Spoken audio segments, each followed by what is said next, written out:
सोचिए, अगर अदालत में एक ही केस के लिए 7-7 गवाह पेश हो जाएं, और वो भी हर कोई अलग अलग कहानी सुना रहा हो। अब बताइए, जज किसकी माने? और जब वो जज खुद बादशाह अकबर हो, तो सोचिए दरबार में क्या होगा।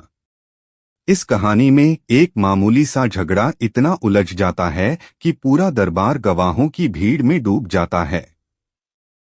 हर गवाह खुद को सच का ठेकेदार बताता है, कोई आंसू बहा रहा है, कोई शपथ खा रहा है, और एक तो बीच में कविता सुनाने लग जाता है। लेकिन फिर आता है बीरबल, और उसकी एक चाल सबके होश उड़ा देती है।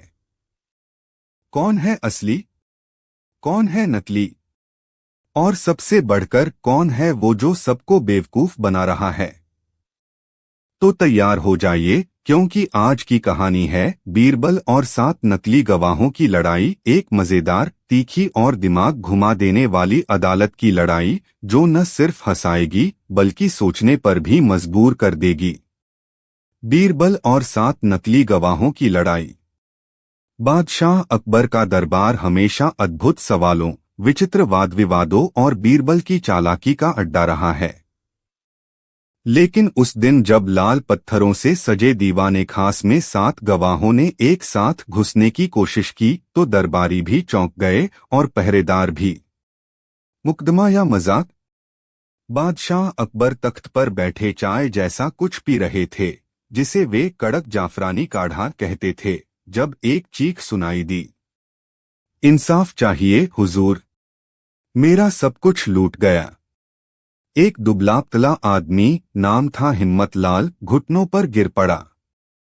अकबर हंसते हुए, हिम्मत लाल नाम तो बड़ा दमदार है, पर आवाज में हिम्मत कम है। बताओ क्या हुआ? हिम्मत लाल, हुजूर मेरा हीरा चोरी हो गया है, और मेरे पास 7 गवाह हैं जिन्होंने चोर को देखा है। अकबर भौहें उठाकर, 7 गवाह? चोरी तो एक हीरा हुआ है ना, 7 कैसे देख सकते हैं? हिम्मत लाल बिलखते हुए, हुजूर मैं अमीर आदमी हूं, मेरी चीजें सब देखते हैं। बीरबल जो चुपचाप बैठे थे, कुर्सी से थोड़े आगे खिसक आए। बीरबल धीरे से, जहां चीजें सब देखते हैं, वहां सच कोई नहीं देखता। गवाहों का जुलूस। अकबर ने दरबार के सामने एक एक कर 7 गवाह बुलाने का आदेश दिया। सबने अलग अलग तरह के कपड़े पहने थे, कोई साधु की तरह, कोई नौटंकी के जोकर जैसा, और एक तो जमीन पर सोता हुआ लाया गया, कहता था उसने सपना देखा था। गवाह 1 साधु, मैं सुबह सुबह नदी किनारे ध्यान कर रहा था। तभी मैंने देखा, चोर ने हीरा उठाया और हवा में गायब हो गया। अकबर संदेह से, हवा में? गवाह 1, हुजूर ध्यान में सब दिखाई देता है। गवाह 2 सिपाही जैसा कपड़ा पहनकर, मैंने अपनी आंखों से चोर को पकड़ा, लेकिन छोड़ दिया क्योंकि मुझे नींबू की चाय पीने जाना था। बीरबल फुसफुसाते हुए, ये गवाह हैं या नाटक मंडली? गवाह 3 कवि, उसने हीरा लिया और हंसा इस कदर, जैसे दिल में न हो कोई डर। उसका नाम था, ओह भूल गया मैं। पूरा दरबार ठहाकों से गूंज उठा। बीरबल की पहली चाल, चुप्पी का जाल। बीरबल ने सभी गवाहों को एक एक करके चुपचाप एक कमरे में बंद करवा दिया, बिना एक दूसरे से बात किए। फिर उन्होंने हर गवाह को अलग अलग कागज दिया और कहा, बीरबल, इस कागज पर लिखिए कि चोर ने कौन से हाथ से हीरा उठाया, दाएं या बाएं। सभी ने कुछ लिखा। जब कागज बीरबल के पास पहुंचे, तो नतीजे ऐसे थे। 3 ने दायां हाथ लिखा, 2 ने बायां, 1 ने दोनों, और आखिरी ने लिखा उसने पांव से उठाया। अकबर हंसते हुए, अब तो हीरा ही शर्म से जमीन में गड़ गया होगा। सच का नाटक और नाटक का सच। बीरबल ने आदेश दिया कि गवाहों के घरों की जांच की जाए। और क्या निकला? हर गवाह पिछले महीने हिम्मत लाल के नौकर या कारिंदे रह चुके थे। बीरबल संजीदगी से, हुजूर, ये नकली गवाह हैं। इन सब का मालिक वही है जो हीरे का मालिक होने का दावा कर रहा है, यानी हिम्मत लाल। हिम्मत लाल घबराते हुए, नहीं नहीं, मैं तो बस इंसाफ चाहता था। बीरबल, नहीं, तुम तो सहानुभूति बेचना चाहते थे। और ये 7 गवाह तुम्हारे सेल्समैन थे। अकबर गंभीरता से, झूठे गवाह लाकर दरबार का समय और न्याय का अपमान करने वाले को क्या सजा दी जाए? बीरबल, बीरबल, हुजूर, इन्हें अदालत के सामने ही सत्य का नाटक करने को कहा जाए और दर्शक हो शहर के गरीब जो हर दिन सच्चे होते हैं लेकिन सुने नहीं जाते। अकबर मुस्कुराकर, और टिकट? उससे जो पैसा आएगा वो अनाथालय में जाएगा। अंतिम सीन तमाशा नहीं, ताली। 7 गवाहों को शहर के चौराहे पर नाटक करने को कहा गया, जिसमें उन्होंने कबूल किया कि कैसे पैसा लेकर झूठ बोलते हैं। हिम्मत लाल को सख्त चेतावनी मिली और उसके झूठ की स्याही उसके नाम से जोड़ दी गई। अकबर बीरबल से, 7 गवाहों की लड़ाई में तू ही अकेला सच्चा निकला। बीरबल हंसते हुए, हुजूर, गवाह अगर सच्चा हो तो एक ही काफी है और अगर झूठा हो तो 100 भी कम पड़ते हैं। इस कहानी से सीख, सच कभी भी ज्यादा गवाहों का मोहताज नहीं होता, लेकिन झूठ हमेशा भीड़ में छिपता है। अगली नई कहानी, बीरबल और वह आदमी जो कुर्सी को मंत्री बनाना चाहता था। शहंशाह अकबर का दरबार उस दिन कुछ ज्यादा ही सजा धजा था।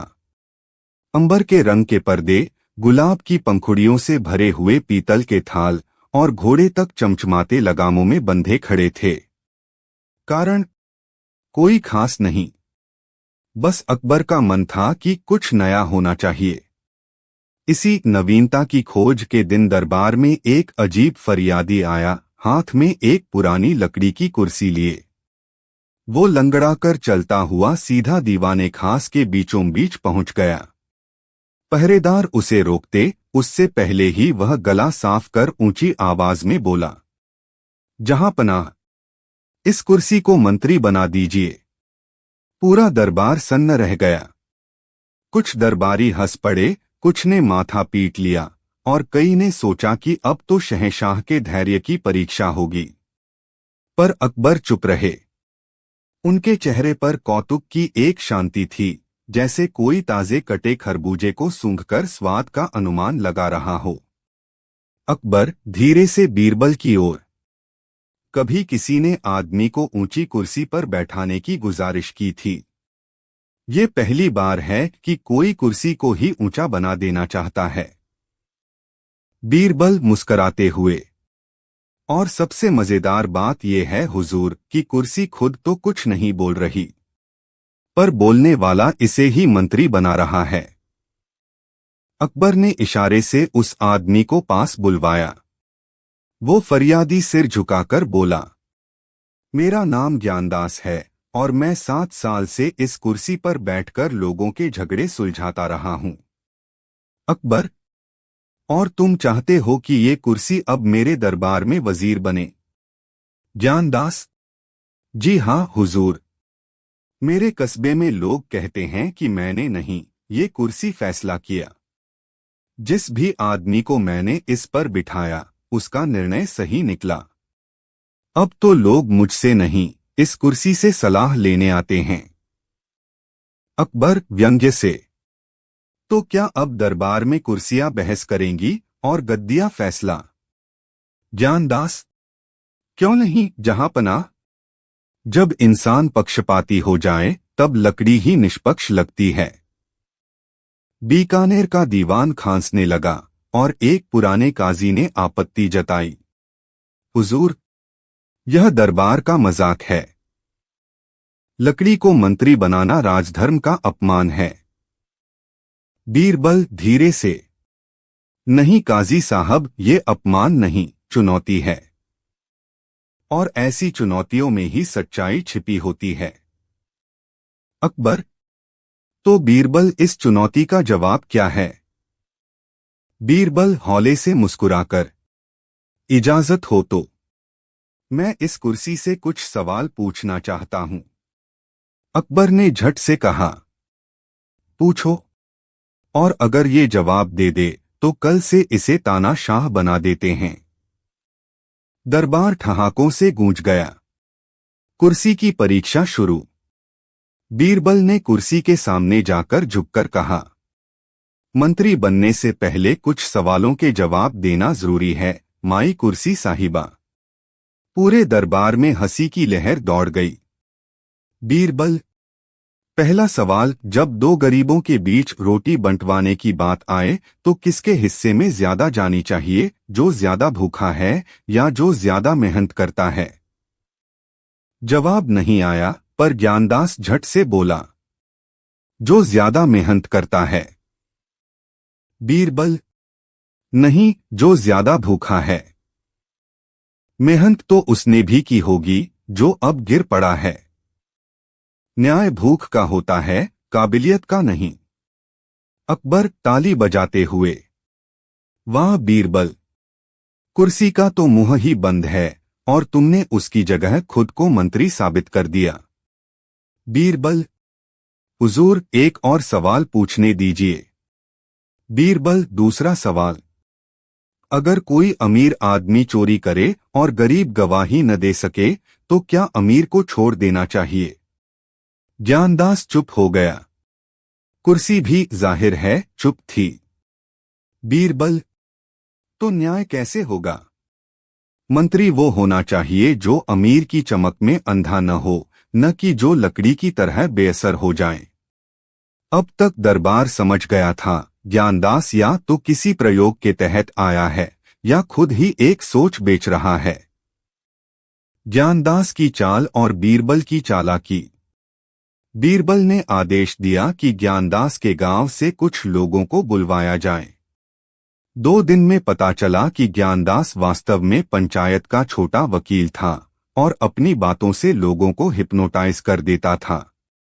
वो खुद निर्णय देता और फिर कहता कि ये कुर्सी ने निर्णय लिया। जब दरबार में ये बात सामने आई तो बीरबल ने कहा, हुजूर, ये आदमी असल में किसी कुर्सी को नहीं, अपने शब्दों को मंत्री बनाना चाहता है।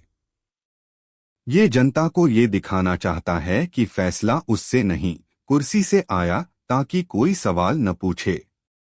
ये एक नई किस्म की तानाशाही है, बिना ताज, बिना राज, सिर्फ भ्रम से चलने वाली।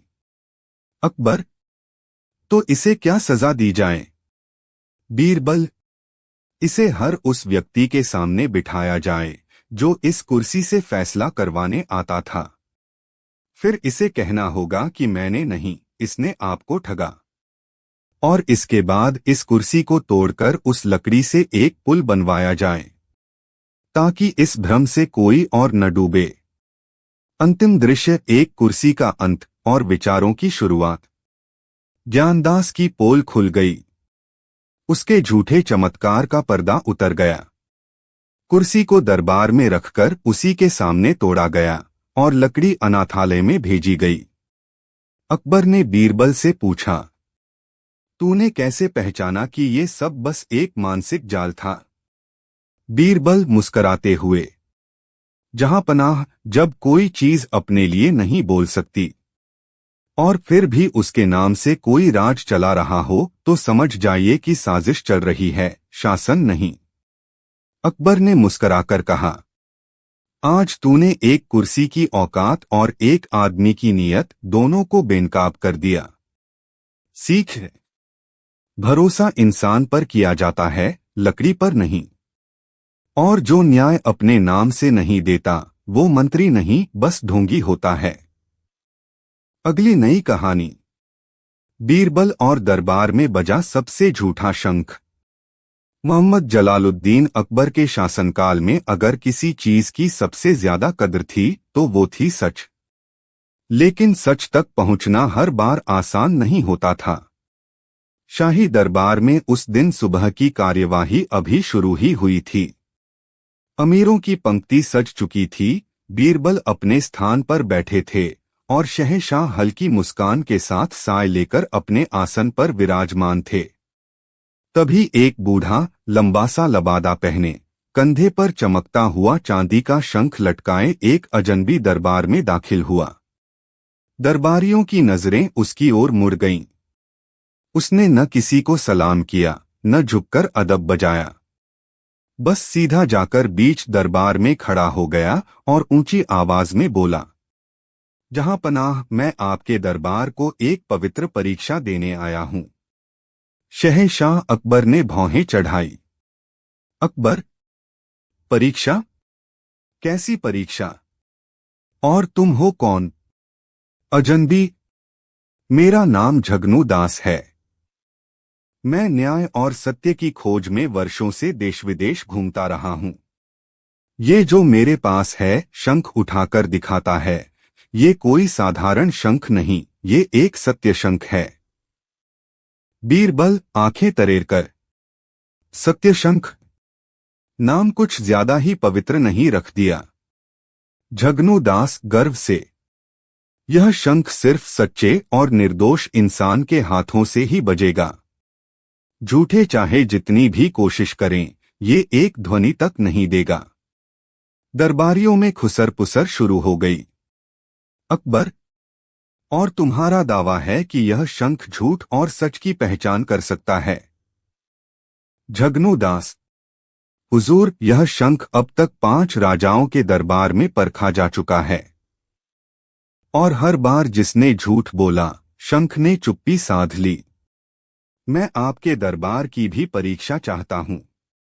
अकबर, अगर यह शंख वाकई झूठ को पहचानता है तो यह बादशाह के दरबार के लिए वरदान होगा। बीरबल शांति से, या फिर कोई बड़ी साजिश भी हो सकती है, जहां शंख नहीं, किसी और की चाल छुपी हो। अकबर मुस्कुराकर, तो बीरबल, क्यों न आज सच्चाई और चालाकी दोनों की परीक्षा ली जाए? बीरबल, मैं तैयार हूं जहांपना। लेकिन पहले क्यों न खुद आपसे शुरुआत हो? अकबर मुस्कराए, फिर खड़े होकर शंख हाथ में लिया और पूरी ताकत से फूंक मारी। शंख नहीं बजा। पूरे दरबार में सनसनी छा गई। झगनू दास कुटिल मुस्कान के साथ, हुजूर, यह शंख झूठ और पाप की बू पहचानता है। अब तक यह सिर्फ पवित्रतम आत्माओं से ही बजा है। अकबर थोड़े असहज होकर, क्या मतलब? क्या बादशाह भी अब झूठा है? बीरबल गंभीरता से, या फिर यह शंख झूठा है? झूठ की गूंज। अकबर ने आदेश दिया, दरबार के सभी प्रमुख अधिकारी, दीवान, मंत्री, कवि, सिपाही, सभी बारी बारी से इस शंख को फूंकें। सबने कोशिश की। किसी के हाथ से शंख गिर गया, किसी के मुंह से सिर्फ हवा निकली, पर ध्वनि नहीं हुई। झगनू दास, मैंने कहा था ना, यह दरबार अब पवित्र नहीं रहा। बीरबल आंखें बंद करके, शहंशाह, मुझे एक दिन का समय दीजिए। मैं इस शंख और इस आदमी की असलियत सबके सामने लाऊंगा। अकबर, मंजूर है। लेकिन अगर तुम असफल हुए तो सत्य शंख तुम्हें भी झूठा घोषित करेगा और मंत्री पद से हटना पड़ेगा। बीरबल, अगर मैं असफल हुआ तो न सिर्फ मंत्री पद बल्कि अपना पगड़ी भी उतार दूंगा, हुजूर। अकबर ने सिर हिलाया। बीरबल ने आंखों में चुपचाप आत्मविश्वास की चिंगारी जला ली। बीरबल की खोज। बीरबल सबसे पहले गया उस तंबू में जहां झगनू दास ठहरा था। छानबीन में पाया गया, शंख असली था, पर उसके अंदर एक बहुत ही महीन परत में मोम जैसा कुछ था। बीरबल ने कारीगरों से सलाह ली और उन्हें समझ आया कि अगर कोई बहुत ज्यादा गर्म फूंक मारे तब जाकर मोम पिघलेगा और शंख बजेगा। मतलब आम आदमी की सांस से नहीं, केवल तेज गर्म हवा से। और यही थी झगनू दास की चाल। वो किसी को भी पहले शंख नहीं फूंकने देता था। जब खुद बजाता तो पहले ही गर्म कर लेता, जिससे बस उठता। दरबार में वापसी। अगले दिन बीरबल दरबार में लौटे। अकबर, क्या तुम तैयार हो बीरबल? बीरबल शंख उठाकर, मैं नहीं, ये तैयार है। लेकिन पहले मैं चाहता हूं कि झगनू दास खुद एक बार फिर इसे फूंके। झगनू दास मुस्कराया। वो जानता था कि वो इसे बजा सकता है। उसने शंख लिया और बड़ी शान से मुंह से लगाकर फूंका। कुछ नहीं हुआ। दरबार सन्न। अकबर आश्चर्य से, ये क्या हुआ? बीरबल हंसते हुए, हुजूर, मैंने आज सुबह ही इस शंख को खूब ठंडे पानी में भिगोकर रखा था। अब ये गर्म सांस के बिना नहीं बजेगा। यानी इसकी सच्चाई अब ठंडी हो चुकी है। झगनू दास घबराकर, ये क्या मजाक है? बीरबल, नहीं, ये मजाक नहीं, न्याय है। आपने हमारे दरबार में झूठ को परखने का दिखावा किया, जबकि असल में आप सबको अपमानित करना चाहते थे, एक झूठे शंख से। अकबर गंभीर होकर, तो क्या इस शंख की पूरी कहानी बनावटी थी? बीरबल, पूरी नहीं, लेकिन केंद्र झूठ था। और एक झूठा केंद्र पूरे सच को खा जाता है। न्याय का अंत। अकबर ने झगनू दास को धोखा देने और दरबार की प्रतिष्ठा को ठेस पहुंचाने के अपराध में देश निकाला दिया। अकबर बीरबल से, तूने फिर एक बार साबित कर दिया कि न्याय ढोल से नहीं आता, दिमाग से आता है। बीरबल, जहांपनाह, झूठ कभी भी जोर से नहीं बोलता, वो दूसरों से बुलवाता है। दरबार में ताली बजी, लेकिन इस बार शंख नहीं। सीख है, हर चमकता शंख सच्चा नहीं होता। कभी कभी सबसे ऊंची आवाज सबसे गहरा धोखा होती है। अगली नई कहानी। बीरबल और नाप की लड़ाई में उलझा दरबार। बादशाह अकबर का दरबार उस दिन कुछ ज्यादा ही भीड़भाड़ वाला था। वजह, दरबार में एक अनोखा मामला पेश होने वाला था। मामला था नाप का। जी हां, कपड़ों की नाप। और मजेदार बात यह थी कि कोई दर्जी दरबार में नहीं आया था। दरबारियों के चेहरे उत्सुकता से खिंचे हुए थे और बीरबल चुपचाप अपने स्थान पर बैठे मुस्कुरा रहे थे। शायद उन्हें पहले से ही अंदेशा था कि कुछ बहुत अनोखा होने वाला है। दरबार में पेश हुआ एक व्यापारी, नाम था रतनलाल, लेकिन चश्मे, टोपी, छड़ी और बेहिसाब गहनों के कारण किसी राजा से कम नहीं दिख रहा था। साथ में थे उसके 7 गवाह, जो इतने रंग बिरंगे कपड़ों में लिपटे हुए थे कि पहचानना मुश्किल था कौन बोल रहा है और कौन सिर हिला रहा है। अकबर ने भौहें चढ़ाकर पूछा, रतनलाल, दरबार में क्या फरियाद लाए हो? रतनलाल बोला, जहांपनाह, मेरी शिकायत बहुत बड़ी है और धोखा तो 7 गुना बड़ा। मैंने एक जमीन खरीदी थी, लेकिन जो नाप बताई गई थी, असल में उससे कहीं कम निकली।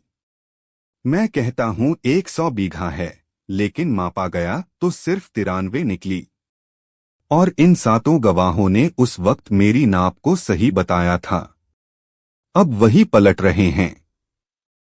अकबर ने चौंक कर पूछा, तो 7 गवाह नकली निकले? रतनलाल बोला, जी हुजूर, लगता तो यही है। या तो मेरी आंखें धोखा खा रही थीं या इनकी जुबानें। बीरबल ने धीरे से मुस्कराकर कहा, या हो सकता है कि जमीन ही दिन के हिसाब से सिकुड़ती और फैलती हो। दरबार में हंसी की फुहार छूट गई, लेकिन मामला गंभीर था। 7 गवाहों ने कसम खाकर कहा कि उन्होंने वही देखा जो बताया।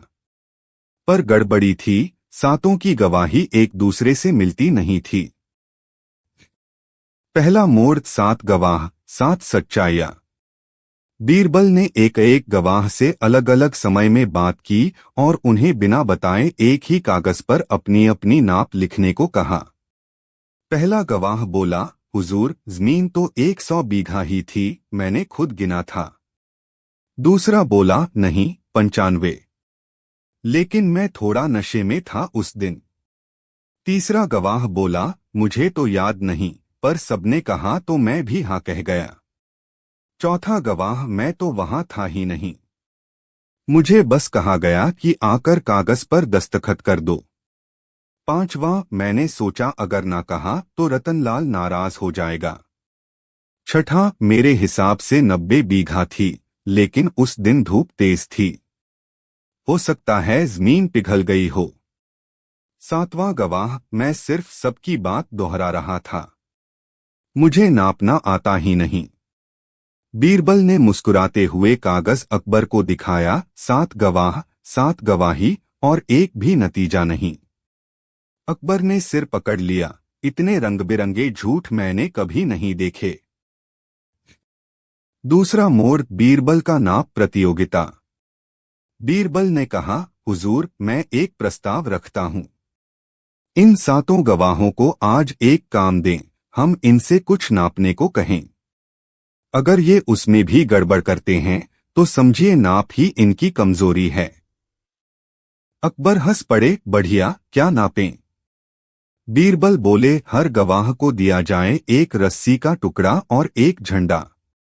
उन्हें बिना किसी औजार के महल के सामने वाले मैदान की लंबाई नापनी है और बताना है कि वह कितनी है। गवाहों ने रस्सी पकड़ी, मैदान की ओर चले और लौटे, 7 जवाब फिर अलग। 200 हाथ, 180 हाथ, कहीं 150 तो कहीं 210। बीरबल ने पूछा, क्या तुम सबने एक ही मैदान नापा था? गवाह बोले, लगता तो वही था। दरबार में ठहाके गूंज उठे। तीसरा मोड़, बीरबल का व्यंग्यात्मक चुटकी। बीरबल ने अकबर से कहा, जहां पनाह, अब तो यह सिद्ध हो गया कि इन 7 की नाप पर विश्वास करना वैसा ही है जैसे बिना डोरी के पतंग उड़ाना। अकबर बोले, तो अब क्या किया जाए? बीरबल बोले, इन 7 को दरबार का राजकीय भ्रम संवेदक घोषित किया जाए। जो किसी भी चीज को देखकर खुद भ्रमित हो जाए और दूसरों को भी भ्रमित कर दें। अकबर हंसे, ये तो पुरस्कार हो गया। बीरबल बोले, तो फिर सजा दीजिए, हर गवाह को पूरे शहर की गलियों में मापते हुए चलना होगा और हर घर की दीवार को अपनी नाप से नापना होगा, ताकि इन्हें खुद समझ आए कि सच्चाई और नाप में फर्क होता है। अकबर ने कहा, और रतनलाल? बीरबल मुस्कुराकर बोले, रतनलाल को भी हुक्म दीजिए कि अगली बार जमीन खरीदे तो गवाहों से नहीं, जमींदार से नाप ले, वरना हर बार नाप की लड़ाई लड़नी पड़ेगी। अंतिम मोड़, सामाजिक व्यंग्य और सीख। 7 गवाह नापते नापते थककर चुप हो गए। अगले ही दिन शहर भर में एक नई कहावत फैल गई, जो 7 गवाहों के भरोसे नापे वह खुद को ही छोटा पाए। दरबार में शांति लौट आई। लेकिन अकबर ने मुस्कराकर कहा, बीरबल, अगली बार गवाहों से पूछेंगे कि हमारे दरबार की गरिमा कितनी ऊंची है। शायद सब अलग अलग कहें। बीरबल बोले, हुजूर, गरिमा तो मन में होती है, उसका कोई नाप नहीं होता, लेकिन झूठ का बोझ जरूर तौल सकते हैं। सीख है, सच्चाई की कोई नाप नहीं होती, लेकिन झूठ हर बार अपने वजन से गिर जाता है। अगली नई कहानी, बीरबल और जूते पहनकर आई आत्मा। शहंशाह अकबर के दरबार में उस दिन एक अजीबोगरीब फरियादी आया। उसके हाथ में एक जोड़ी पुराने फटे हुए जूते थे और चेहरा ऐसा जैसे रात भर सोया न हो। दरबारियों ने उसे हंसी में उड़ा दिया, पर शहंशाह ने आदेश दिया, जो भी आता है उसका मामला सुना जाएगा। बीरबल अपनी जगह पर बैठे मुस्करा रहे थे। उन्हें अंदाजा हो गया था कि मामला अनोखा है। कहो, तुम्हारा नाम? शहंशाह ने पूछा। हुजूर, नाम है हरिप्रसाद। पेशे से मैं एक बढ़ी हूँ, लेकिन जो बात लेकर आया हूँ वो लकड़ी से नहीं, आत्मा से जुड़ी है। आत्मा? दरबारी फिर हंसे। जी, आत्मा। और ये रहे उसके जूते। हरिप्रसाद ने जूते आगे बढ़ाए। बीरबल ने उत्सुकता से पूछा, क्या आत्मा को जूते पहनने की जरूरत पड़ती है? हरिप्रसाद ने सिर हिलाया। जब वो आत्मा इंसान की तरह चलकर मेरे घर आई हो तब पड़ती है। अब पूरे दरबार में सन्नाटा था। पहला मोड़, आत्मा और जूते। हरिप्रसाद ने कहानी सुनाई। पिछली पूर्णिमा की रात थी। मैं अकेला अपने घर में था। रात के तीसरे पहर किसी के चलने की आवाज आई। मैंने दरवाजा खोला तो सामने कोई नहीं था, लेकिन एक जोड़ी जूतों के निशान जरूर थे जो मेरे बरामदे से होते हुए अंदर कमरे तक चले गए थे। कमरे में जाकर देखा तो वही जूते, और वो भी किसी ने ऐसे रखे थे जैसे अभी पहनकर उतारे हों। तुम्हें कैसे पता कि वो किसी आत्मा के थे? क्योंकि मैंने देखा, जूते तो चले आए पर कोई पैरों वाला दिखा ही नहीं। और उसके बाद? बीरबल ने पूछा। अगली रात फिर वही हुआ, और फिर हर रात। अब ये जूते मेरी नींद, मेरी शांति सब चुरा ले गए हैं। मैंने तांत्रिक, पुजारी, साधु संत सब बुला देख लिए, पर कुछ नहीं हुआ। अंत में किसी ने कहा, शहंशाह के दरबार में बीरबल ही तुम्हारी आत्मा का हिसाब कर सकता है। दरबार में अब कोई हंस नहीं रहा था। दूसरा मोड़, बीरबल की पहली चाल। बीरबल ने कहा, इन जूतों को हम अपने पास रखेंगे। अब हमें इनका इतिहास जानना होगा। हरिप्रसाद चला गया और बीरबल ने उन जूतों की जांच शुरू की। जूतों के अंदर एक चिट्ठी निकली। चिट्ठी में सिर्फ एक लाइन लिखी थी, जिसने मुझे पहना उसे जूते ही मिले, अब दूसरों को भी पहनाना है। बीरबल मुस्कराए, ये आत्मा नहीं, किसी बहुत चालाक इंसान का काम लगता है। तीसरा मोड़, आत्मा का दूसरा शिकार। 3 दिन बाद महल के रसोइये ने आकर शिकायत की, हुजूर, मेरी रसोई में रात को कोई चलता है। हलचल होती है, बर्तन गिरते हैं, लेकिन कोई दिखता नहीं। और मैंने वही जूतों के निशान देखे हैं। अब दरबार में खलबली मच गई। ये तो लगता है जूते आत्मा की तरह घूम रहे हैं। बीरबल ने अकबर से कहा, हमें इन जूतों का पीछा करना होगा। शहंशाह ने पूछा, पर कैसे?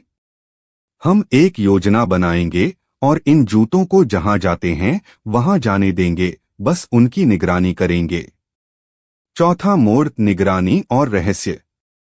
बीरबल ने एक सैनिक को छिपा दिया जो रात भर इन जूतों का पीछा करे। रात को जूते हिले। सचमुच किसी ने उन्हें पहना और वो चल पड़े। सैनिक ने पीछा किया। जूतों ने उसे एक वीरान मकान की ओर ले जाया और वहां जाकर रुक गए, पर वहां कोई नहीं था। सैनिक ने अगली सुबह बीरबल को बताया। बीरबल उसी वीरान मकान में गए।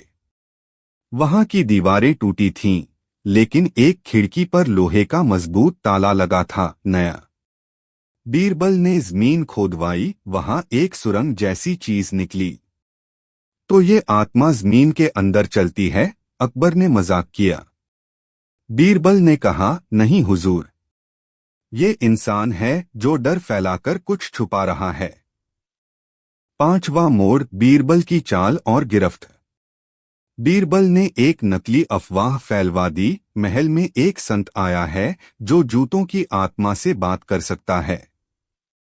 रात को जब वही जूते फिर से चले तो बीरबल खुद छिपकर उस वीरान मकान तक पहुंच गए। एक आदमी जूतों को पहनकर सुरंग से अंदर जा रहा था। बीरबल ने उसे धर दबोचा। उसका नाम था रमजान, जो दरअसल शाही खजाने से चुराई गई चांदी एक एक करके इसी सुरंग में छिपा रहा था। उसने डर फैलाने के लिए आत्मा की कहानी बनाई, ताकि कोई इस जूते की जासूसी न करे। अंतिम मोड़, अदालत का न्याय। अगले दिन दरबार में बीरबल ने सारे राज खोले। हरिप्रसाद को भी बुलाया गया। बीरबल बोले, तुम्हारा बड़ी होना ही तुम्हारे शक का कारण था। रमजान ने जूतों को आत्मा बना दिया और तुम्हारे घर को इस्तेमाल किया क्योंकि वहां से सुरंग की एक और शाखा निकलती थी। रमजान को कड़ा दंड मिला। शाही खजाना लौटाने के बाद उसे कारागार भेजा गया। हरिप्रसाद को इनाम में मिला एक असली जोड़ी नई चप्पल और शाही मकान की मरम्मत का खर्च। बीरबल ने मुस्कराकर कहा, इस आत्मा का तो शांति से अंतिम संस्कार हो गया। दरबार हंसी से गूंज उठा। अगली कहानी, बीरबल और मछली पकड़ने वाला इतिहासकार। बादशाह अकबर का दरबार उस दिन सामान्य से कुछ ज्यादा ही शांत था। बीरबल अपनी सामान्य हाजिर जवाबी में मग्न थे और दरबारीगण भी अपेक्षाकृत गंभीर मुद्रा में बैठे थे। इतने में महल के द्वारपाल ने घोषणा की, हुजूर, एक अजीब आदमी मिलने आया है। अपने आप को इतिहास का मछुआरा कहता है। अकबर की भौहें तन गईं। इतिहास का मछुआरा, ये क्या नया तमाशा है? बीरबल मुस्कराए, जहां पनाह, इतिहासकार तो सुने थे, मगर ये तो इतिहास पकड़ने आया है लगता है। लाओ बुलाओ उस अजूबे को, बादशाह ने हुक्म दिया। कुछ ही पलों में एक आदमी दरबार में प्रविष्ट हुआ। फटी हुई पगड़ी, कांसे की बाल्टी, कमर में रस्सियां और हाथ में एक मोटा सा रजिस्टर। सलाम जहांपनाह, मैं नीरू दास हूं, इतिहास पकड़ने वाला। लोगों को कहानियां चाहिए, मुझे सबूत। अकबर चौंक गए। कहानी चाहिए तो पुरालेख पढ़ो, सबूत चाहिए तो किले खुदवाओ। दरबार में तुम क्या करने आए हो? नीरू दास ने आत्मविश्वास से कहा, जहांपनाह, मैं आपके पूर्वजों की कहानियां मछलियों की तरह पकड़ कर लाता हूं, जिनमें झूठ के कांटे नहीं होते। बीरबल ने हंसते हुए पूछा, तो आज कौन सी मछली पकड़ने आए हो? नीरू दास ने मुस्कराते हुए कहा, मैं एक प्रतियोगिता करवाना चाहता हूं। एक शाही प्रतियोगिता, जिसमें दरबार के सबसे होशियार आदमी को ये साबित करना होगा कि इतिहास केवल किताबों में नहीं, व्यवहार में मिलता है। बादशाह की आंखों में उत्सुकता झलकी। और तुम ये प्रतियोगिता कैसे करवाओगे? नीरू दास ने कहा, 3 चरण होंगे जहांपनाह। तीनों में बीरबल को अपनी बुद्धिमत्ता से उन घटनाओं को जी कर दिखाना होगा जो इतिहास की किताबों में वर्णित हैं। अगर वो सफल रहे तो मैं उन्हें इतिहास का उत्तराधिकारी मानूंगा। असफल हुए तो उन्हें मेरी तरह बाल्टी लेकर शहर भर में घूमना पड़ेगा और सबूत ढूंढने होंगे। अकबर ने ताली बजाई। शानदार, बीरबल, स्वीकार है। बीरबल ने मुस्कुराकर कहा, इतिहास के मछुआरे के साथ एक नाव की सैर क्यों न की जाए? प्रथम चरण, जली हुई सच्चाई। नीरू दास ने पहला प्रश्न रखा। बीरबल, इतिहास में लिखा है कि सम्राट हर्षवर्धन ने कभी अपनी दरबार की बहस में जानबूझकर अपनी हार मानी थी ताकि एक विद्वान साधु की बुद्धि को सम्मान मिल सके। आपसे मैं उसी का पुनः अभिनय चाहता हूं। बीरबल ने कहा, ठीक है, मुझे एक झूठा विद्वान चाहिए जिसे मैं हराऊं और फिर जानबूझकर हार मान लूं। अकबर ने तुरंत एक नौसिखिया दरबारी को चुना, नादान लाल। उसका काम सिर्फ एक उल्टी पुल्टी दलीलों से बीरबल को परेशान करना। नादान लाल ने शुरू किया, पृथ्वी चपटी है और सूरज हर सुबह उठता है और अकबर को सलाम करता है। बीरबल ने कहा, सही कहा आपने। और जब चांद उतरता है तो वो बीरबल को नमस्कार करता है। दरबार ठहाकों से गूंज उठा। बीरबल बोले, जहांपनाह, मैं इस विद्वान के समक्ष स्वयं को तुच्छ मानता हूं। नीरू दास मुस्कराया, पहला चरण पार। द्वितीय चरण, भूखे इतिहास की थाली। नीरू दास ने कहा, दूसरे चरण में बीरबल को साबित करना होगा कि इतिहास केवल राजाओं के महलों में नहीं, आम आदमी की रसोई में भी लिखा जाता है। अकबर ने आदेश दिया कि बीरबल को बिना कोई ऐलान किए शहर की किसी सामान्य रसोई में भेजा जाए और वहां का कोई ऐसा ऐतिहासिक संवाद वापस लाए जो कभी किताबों में नहीं लिखा गया। बीरबल अगले दिन भेष बदलकर दिल्ली के पुराने हिस्से में पहुंचे। वहां उन्होंने एक गरीब बुनकर के घर खाना मांगा। बुजुर्ग महिला ने उन्हें बाजरे की रोटी और गुड़ दिया और कहा, बेटा, हमारे समय में बादशाह लोग रोटियां नहीं खाते थे, वे रोटियां बनवाते थे। आजकल तो हमें खुद अपनी भूख से इतिहास लिखना पड़ता है। बीरबल ने ये संवाद याद रखा और दरबार में आकर सुनाया। नीरू दास के चेहरे पर सम्मान झलकने लगा। यहाँ इतिहास थाली में परोसा गया है। चरण 2 पार। तृतीय चरण, शून्य का इतिहास। नीरू दास ने अंतिम चुनौती पेश की, अगर बीरबल इस देश की सबसे बड़ी खोज शून्य का अस्तित्व बिना गणित के सिद्ध कर दें तो मैं उन्हें मान लूंगा, मगर शब्दों से नहीं, कर्म से सिद्ध करना होगा। बीरबल ने 2 दिन का समय मांगा। तीसरे दिन दरबार में एक बड़ा सा काला घेरेदार पर्दा लगा दिया गया था। सब दरबारी आश्चर्य में थे। बीरबल ने सबको आमंत्रित किया और बोले, यह जो पर्दा है, इसके पीछे कुछ नहीं है, बिल्कुल कुछ नहीं, और वही कुछ नहीं इस देश की सबसे बड़ी खोज है। बीरबल ने पर्दा हटाया। पीछे कुछ भी नहीं था, खाली मंच, शून्यता। बीरबल बोले, जहां कुछ नहीं हो वही तो शून्य है, और यह भारत की सबसे मौलिक देन है, दुनिया को शून्य देना। दरबार तालियों से गूंज उठा। नीरू दास ने अपनी बाल्टी जमीन पर रख दी और मुस्कुराकर कहा, अब मुझे मछलियां पकड़ने की जरूरत नहीं। बीरबल ने इतिहास को जीवित कर दिया है। अकबर ने घोषणा की, बीरबल अब केवल हमारे वजीर नहीं, इतिहास के संरक्षक भी हैं। और नीरू दास, तुम हमारे शाही इतिहास अन्वेषक नियुक्त किए जाते हो।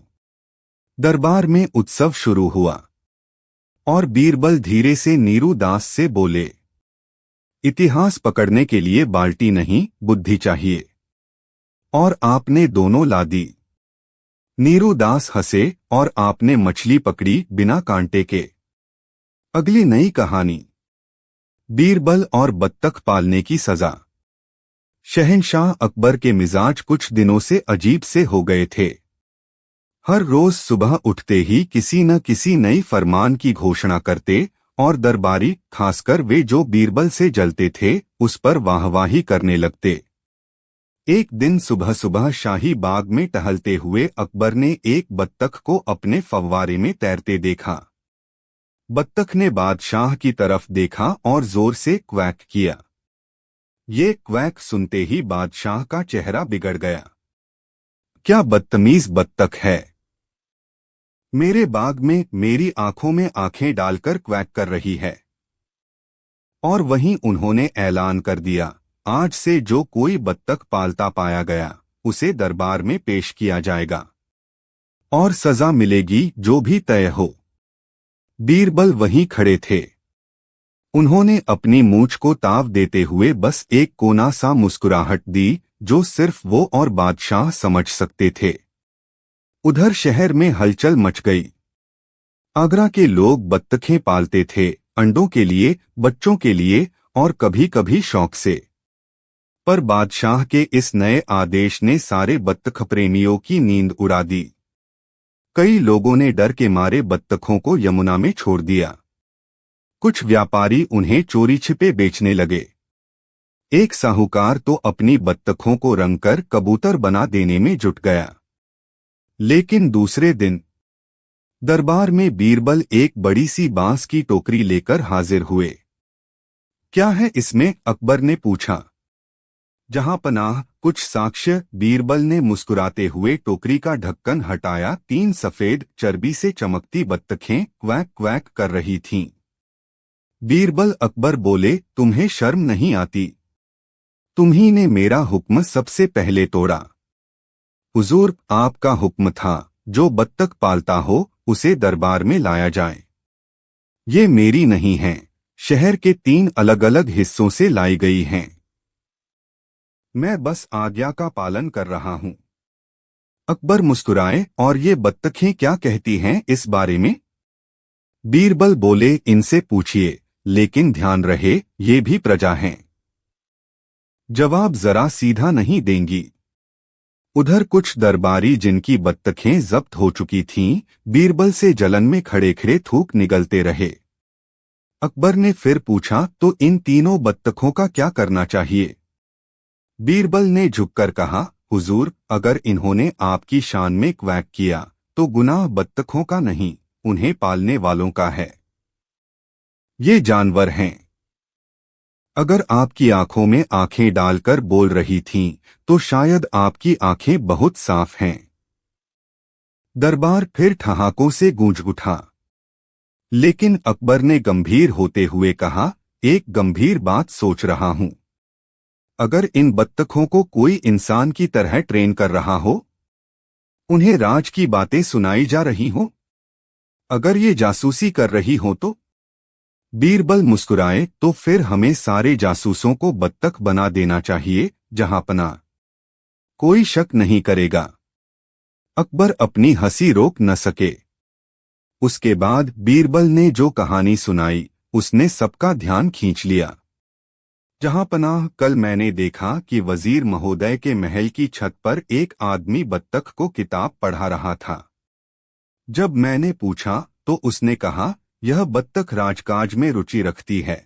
मैंने पूछा क्यों, तो बोला, क्योंकि वह हर बार बजट सुनते ही अंडा देना बंद कर देती है। अब दरबार हंसी से फट पड़ा।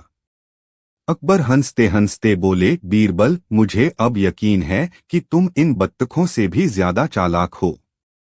बीरबल ने झुककर कहा, जहांपनाह, ये बत्तखें मेरे मुकाबले बहुत चुप हैं। लेकिन तभी दरबार में एक अजीब घटना हुई। एक सैनिक दौड़ता हुआ आया और बोला, हुजूर, लाल किले के पास एक आदमी बत्तखों के साथ जुलूस निकाल रहा है। उसके हाथ में तख्ती है, हम बोलेंगे चाहे सजा मिले। अकबर चौंक गए, कौन है ये बत्तख प्रेमी? बीरबल ने धीरे से कहा, जहांपनाह, वही आदमी है जिसने आपके हुक्म के खिलाफ सबसे पहला विरोध जताया था, दरबारी हरकुमल। अकबर ने हरकुमल को दरबार में बुलाया। वह आया, बत्तखें भी साथ थीं। उसने कहा, जहांपनाह, बत्तखें सिर्फ पक्षी नहीं हैं, वे आजादी की आवाज हैं। एक बार मेरी बत्तख ने फुसफुसाकर कहा था कि बीरबल आपसे ज्यादा समझदार है। बीरबल मुस्कराए, मुझे यकीन है वो बत्तख अब बोलना भी छोड़ चुकी होगी। अकबर ने पूछा, और अब तुम्हें क्या चाहिए हरकुमल? उसने कहा, बस एक चीज, हुजूर, अगर बत्तखें बोलें तो उन्हें गूंगा मत बनाइए। अकबर ने इशारा किया, हरकुमल को इनाम दो। वह सच्चा नागरिक है जिसने बत्तखों की आजादी के लिए आवाज उठाई। बीरबल झुके और बोले, जहांपनाह, अब ये तय कीजिए, सजा किसे मिलेगी, बत्तखों को या उन्हें जो उनकी भाषा समझते हैं? अकबर बोले, बीरबल, तुम्हें तो अब बत्तख मंत्री बनाना पड़ेगा। बीरबल मुस्कराए, हुजूर, अगर ऐसा हुआ तो मैं हर साल बजट में बत्तखों के लिए तालाब बनवाऊंगा और उन्हें राजनीति से दूर रखूंगा। बीरबल और वो आदमी जो खुद को गलती कहता था। चक्रवात की रात थी। दिल्ली की गलियों में हवाएं कुछ ज्यादा ही शरारती थीं और चांद भी आधा छुपा छुपा सा झांक रहा था, जैसे किसी गुनहगार को देख रहा हो। उस अंधेरी रात में शाही महल के पास एक अजीबोगरीब शख्स बड़बड़ाता हुआ घूम रहा था। मैं एक गलती हूं, मैं सिर्फ एक गलती हूं। सुरक्षा कर्मियों ने उसे पकड़कर दरबार में पेश किया। अगली सुबह बादशाह अकबर के दरबार में वो अजनबी बैठा था और पूरा दरबार उस अजीब बयान को लेकर चौंका हुआ था। बादशाह ने कहा, कहो मियां, कौन हो तुम और क्या मतलब है तुम्हारे इस बकवास का? उस व्यक्ति ने सिर झुकाकर कहा, जहां पनाह, मैं एक इंसान नहीं हूं, मैं एक गलती हूं। समाज की गलती, परिवार की गलती, खुदा की शायद सबसे बड़ी भूल। पूरे दरबार में एक पल को सन्नाटा छा गया। फिर धीमे धीमे लोग मुस्कुराने लगे, कुछ ने खिलखिलाकर हंसना शुरू किया। लेकिन बीरबल की आंखों में उत्सुकता चमक रही थी। बीरबल बोला, ऐसा व्यक्ति मैंने आज तक नहीं देखा जो खुद को ईमानदारी से गलती कहे। बादशाह ने पूछा, तुम क्या चाहते हो हमसे? वो बोला, जहां पनाह, मेरी यही मिन्नत है कि आप मुझे किसी ऐसे कार्य में लगाएं जहां मेरी गलती काम आ सके। मुझे सजा नहीं चाहिए, मौका चाहिए अपनी गलती साबित करने का। बादशाह ने मुस्कराकर बीरबल की ओर देखा। क्या कहते हो बीरबल? बीरबल बोला, जहां पनाह, कुछ लोग समाज में पैदा होते ही खुद को दोष मान बैठते हैं। लेकिन कभी कभी ऐसे लोग ही सबसे ज्यादा जरूरी साबित होते हैं। अगर उन्हें दिशा मिले, क्यों न हम इसे एक परीक्षा दें? अकबर ने सिर हिलाया। तो ठीक है बीरबल, इसे हम 3 दिन तक राजमहल के तमाम कर्मचारियों की निगरानी में रखते हैं। अगर इसने कोई उपयोगी कार्य किया तो हम इसका मान करेंगे, और अगर नहीं तो फिर ये गलती ही रहेगा। पहला दिन रसोई की गलती। उसे सबसे पहले शाही रसोई में भेजा गया। रसोइया खींचा हुआ बोला, हद है, ये आदमी तो मिर्च और हल्दी तक नहीं पहचानता। वो आदमी मुस्कुराया और बोला, गलतियां अक्सर स्वाद बिगाड़ देती हैं, लेकिन मैं आज स्वाद से गलती करूंगा। शाम को शाही भोजन में चटनी की जगह एक नई डिश परोसी गई, बेसन, गुड़ और नींबू से बनी एक खट्टी मीठी करी। सबने पहले संदेह से खाया, फिर चुपचाप थालियां साफ कर दी।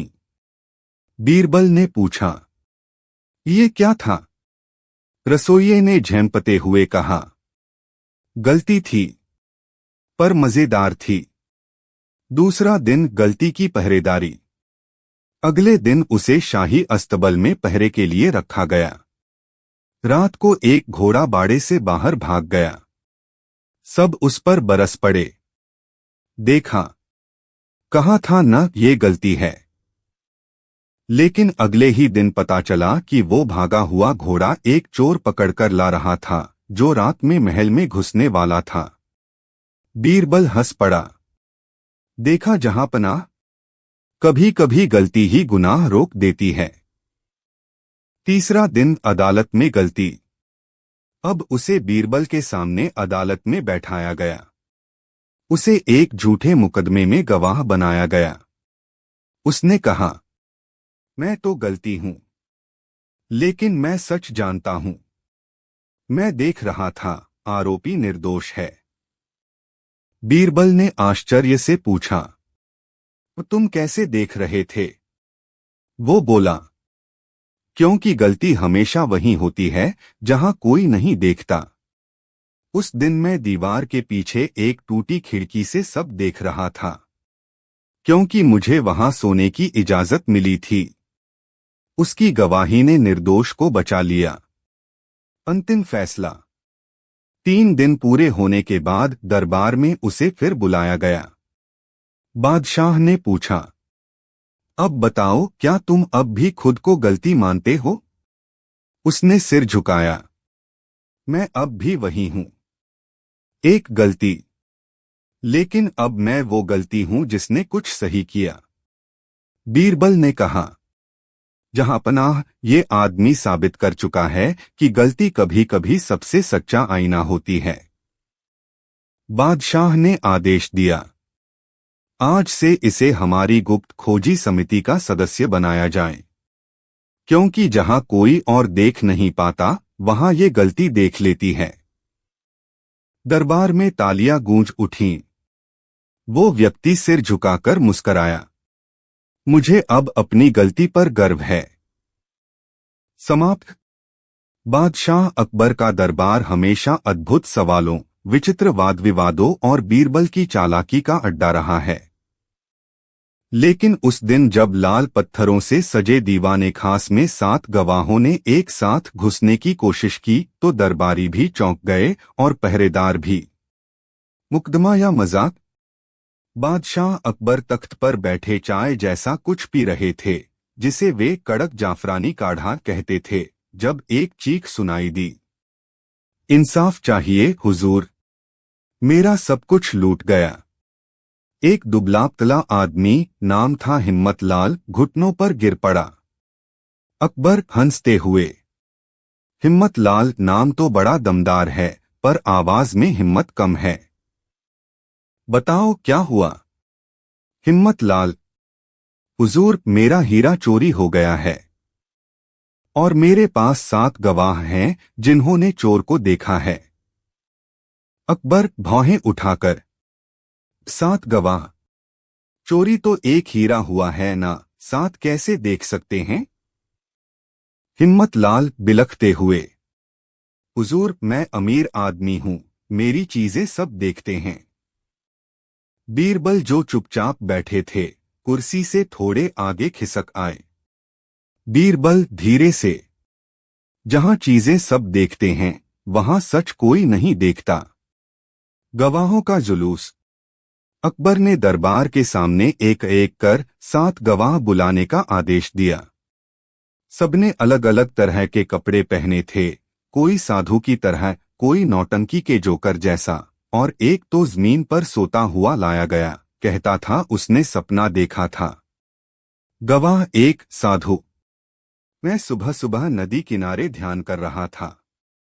तभी मैंने देखा चोर ने हीरा उठाया और हवा में गायब हो गया। अकबर संदेह से, हवा में?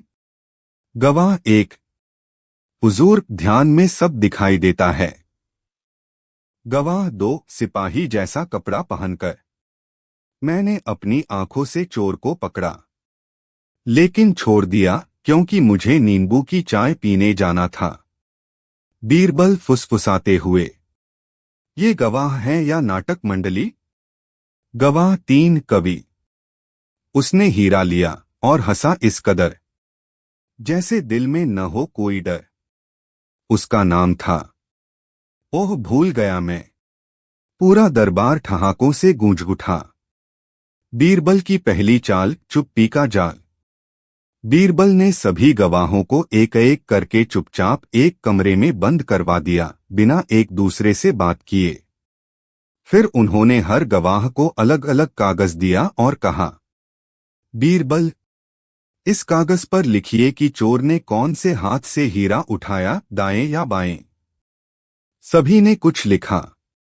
जब कागज बीरबल के पास पहुंचे तो नतीजे ऐसे थे, 3 ने दायां हाथ लिखा, 2 ने बायां, 1 ने दोनों, और आखिरी ने लिखा उसने पांव से उठाया। अकबर हंसते हुए, अब तो हीरा ही शर्म से जमीन में गड़ गया होगा।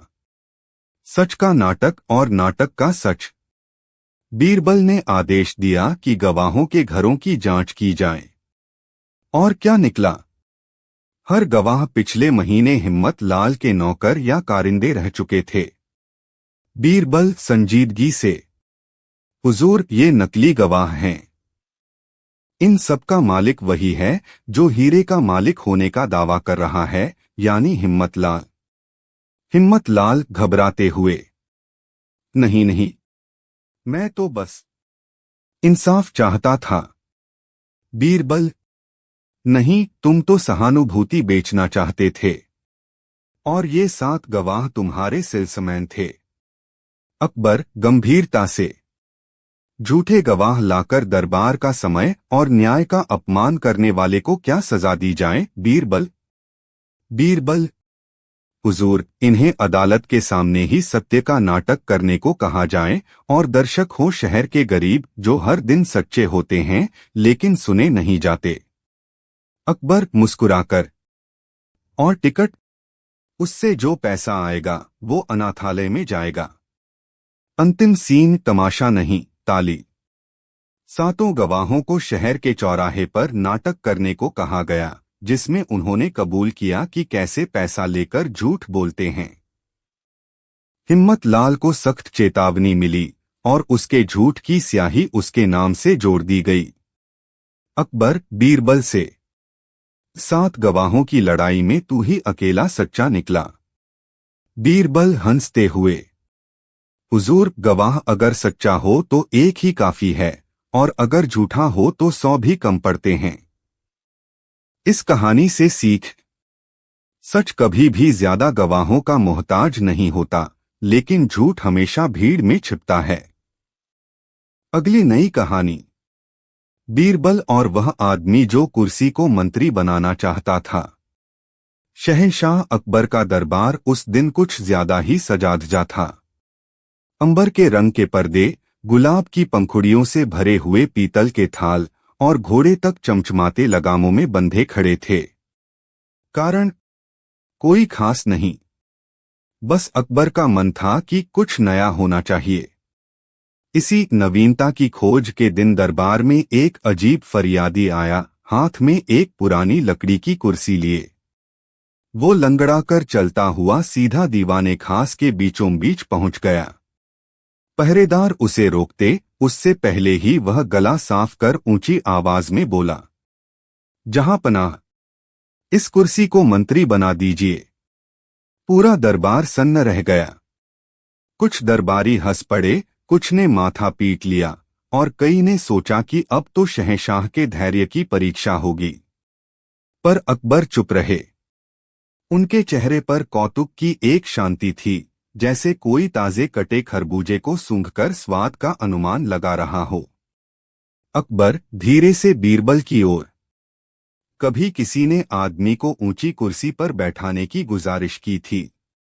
ये पहली बार है कि कोई कुर्सी को ही ऊंचा बना देना चाहता है। बीरबल मुस्कराते हुए, और सबसे मजेदार बात यह है हुजूर कि कुर्सी खुद तो कुछ नहीं बोल रही, पर बोलने वाला इसे ही मंत्री बना रहा है। अकबर ने इशारे से उस आदमी को पास बुलवाया। वो फरियादी सिर झुकाकर बोला, मेरा नाम ज्ञानदास है और मैं 7 साल से इस कुर्सी पर बैठकर लोगों के झगड़े सुलझाता रहा हूं। अकबर, और तुम चाहते हो कि ये कुर्सी अब मेरे दरबार में वजीर बने? ज्ञानदास, जी हां हुजूर। मेरे कस्बे में लोग कहते हैं कि मैंने नहीं, ये कुर्सी फैसला किया। जिस भी आदमी को मैंने इस पर बिठाया उसका निर्णय सही निकला। अब तो लोग मुझसे नहीं, इस कुर्सी से सलाह लेने आते हैं। अकबर व्यंग्य से, तो क्या अब दरबार में कुर्सियां बहस करेंगी और गद्दियां फैसला?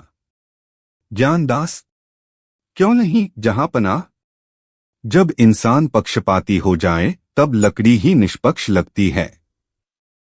बीकानेर का दीवान खांसने लगा और एक पुराने काजी ने आपत्ति जताई, हुजूर, यह दरबार का मजाक है।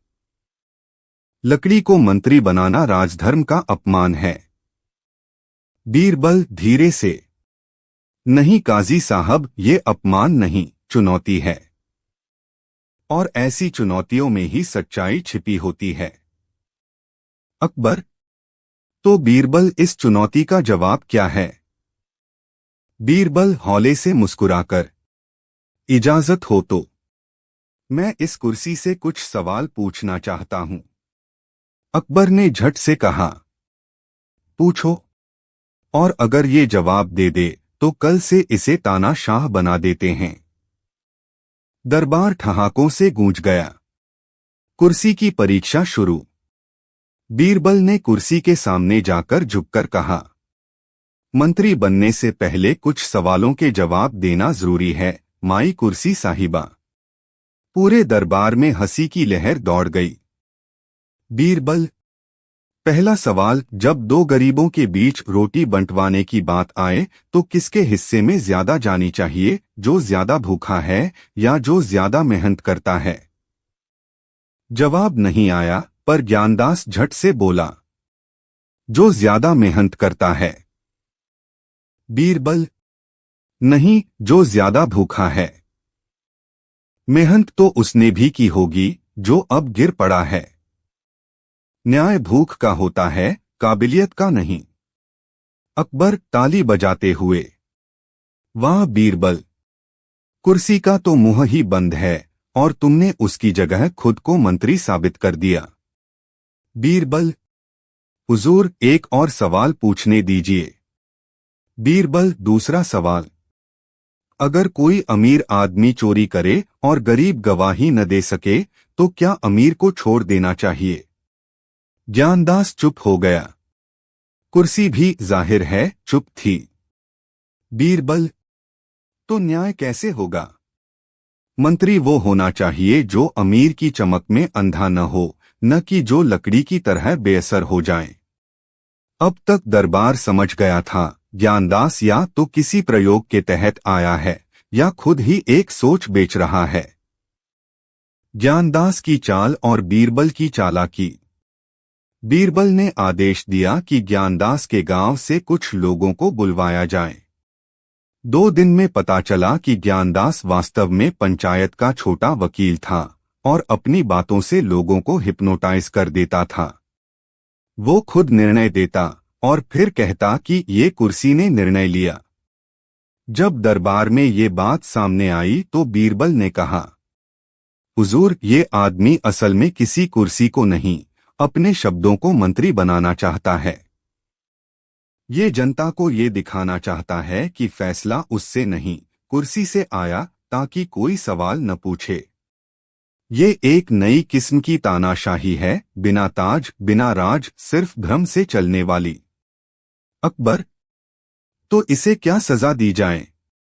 बीरबल, इसे हर उस व्यक्ति के सामने बिठाया जाए जो इस कुर्सी से फैसला करवाने आता था। फिर इसे कहना होगा कि मैंने नहीं, इसने आपको ठगा। और इसके बाद इस कुर्सी को तोड़कर उस लकड़ी से एक पुल बनवाया जाए ताकि इस भ्रम से कोई और न डूबे। अंतिम दृश्य एक कुर्सी का अंत और विचारों की शुरुआत। ज्ञानदास की पोल खुल गई। उसके झूठे चमत्कार का पर्दा उतर गया। कुर्सी को दरबार में रखकर उसी के सामने तोड़ा गया और लकड़ी अनाथालय में भेजी गई। अकबर ने बीरबल से पूछा, तूने कैसे पहचाना कि ये सब बस एक मानसिक जाल था? बीरबल मुस्कराते हुए, जहां पनाह, जब कोई चीज अपने लिए नहीं बोल सकती और फिर भी उसके नाम से कोई राज चला रहा हो तो समझ जाइए कि साजिश चल रही है, शासन नहीं। अकबर ने मुस्कराकर कहा, आज तूने एक कुर्सी की औकात और एक आदमी की नीयत दोनों को बेनकाब कर दिया। सीख है, भरोसा इंसान पर किया जाता है, लकड़ी पर नहीं। और जो न्याय अपने नाम से नहीं देता वो मंत्री नहीं, बस ढोंगी होता है। अगली नई कहानी। बीरबल और दरबार में बजा सबसे झूठा शंख। मोहम्मद जलालुद्दीन अकबर के शासनकाल में अगर किसी चीज की सबसे ज्यादा कदर थी तो वो थी सच।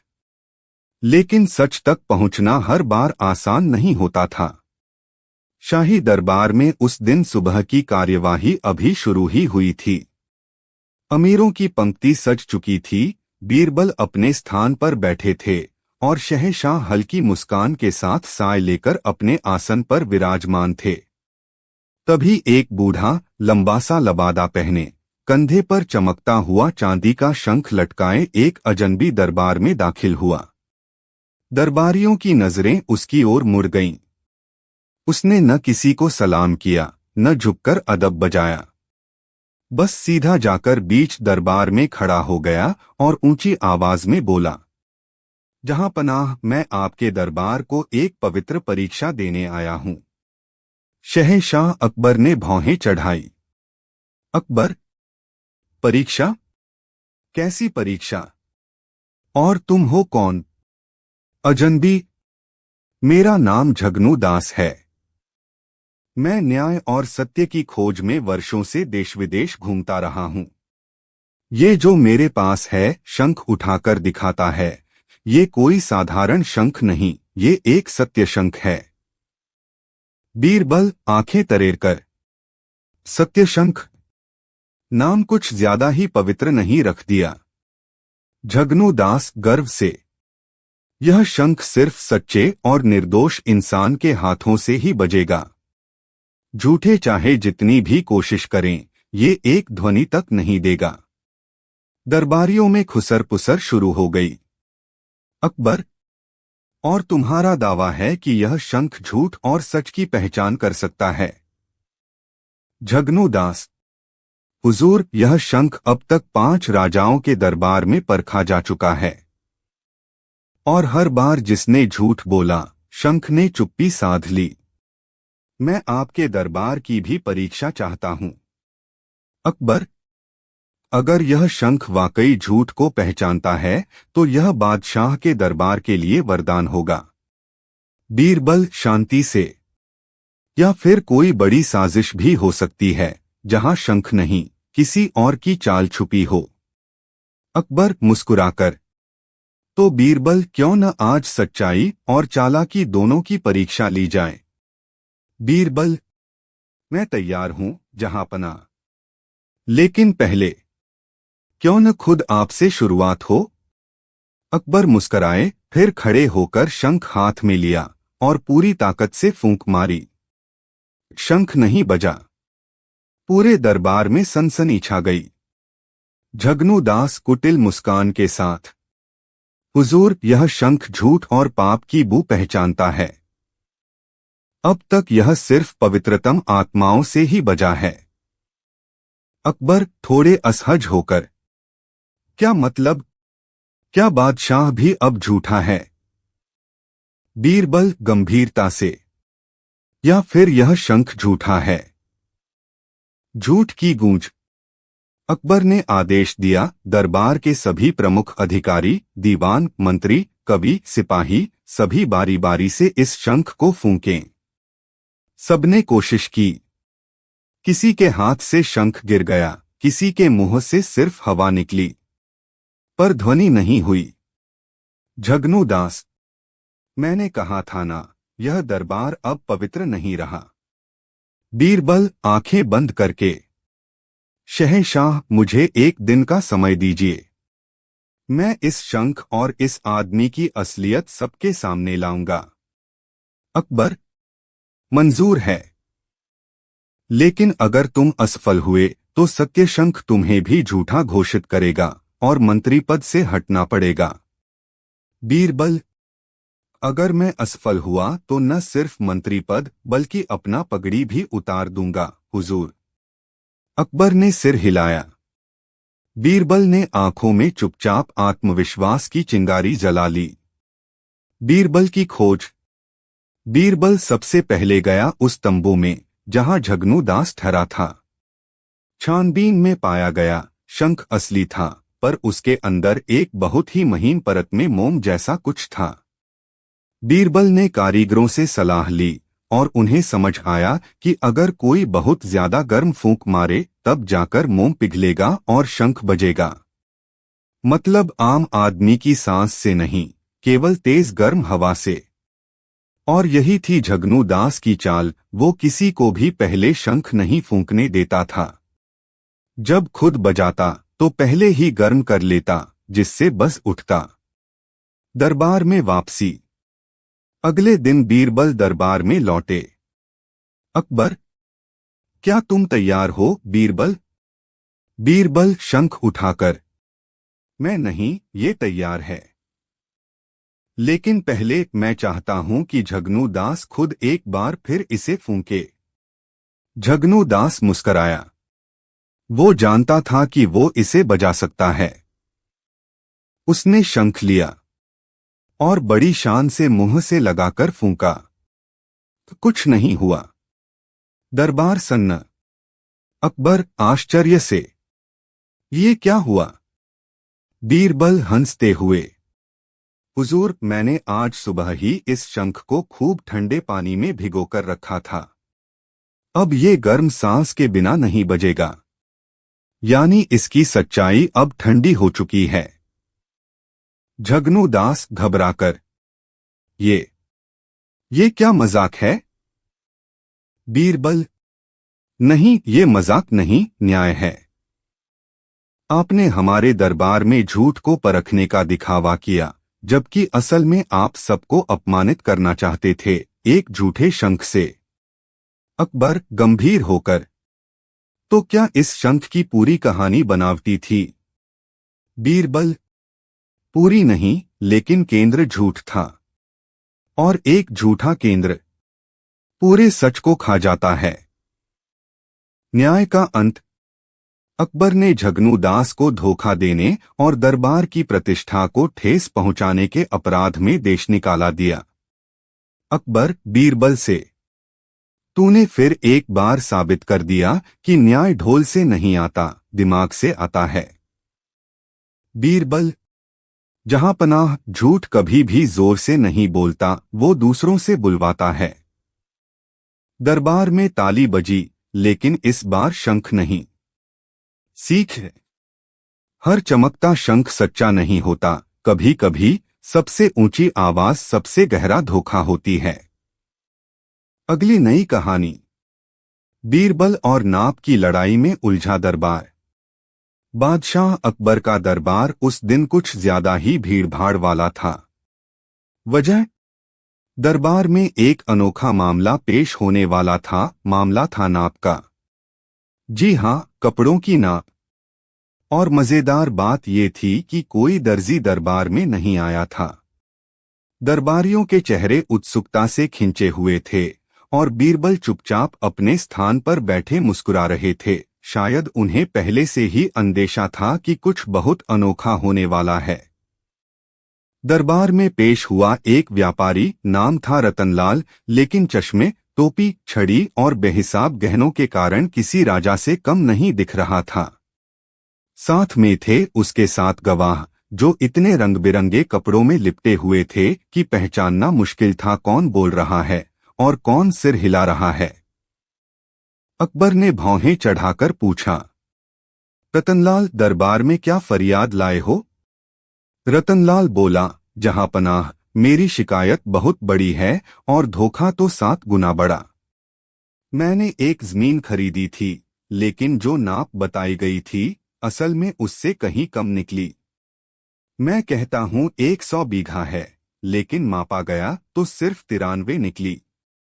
और इन 7 गवाहों ने उस वक्त मेरी नाप को सही बताया था। अब वही पलट रहे हैं। अकबर ने चौंक कर पूछा, तो 7 गवाह नकली निकले? रतनलाल बोला, जी हुजूर, लगता तो यही है।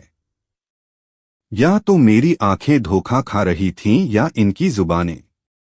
बीरबल ने धीरे से मुस्कराकर कहा, या हो सकता है कि जमीन ही दिन के हिसाब से सिकुड़ती और फैलती हो।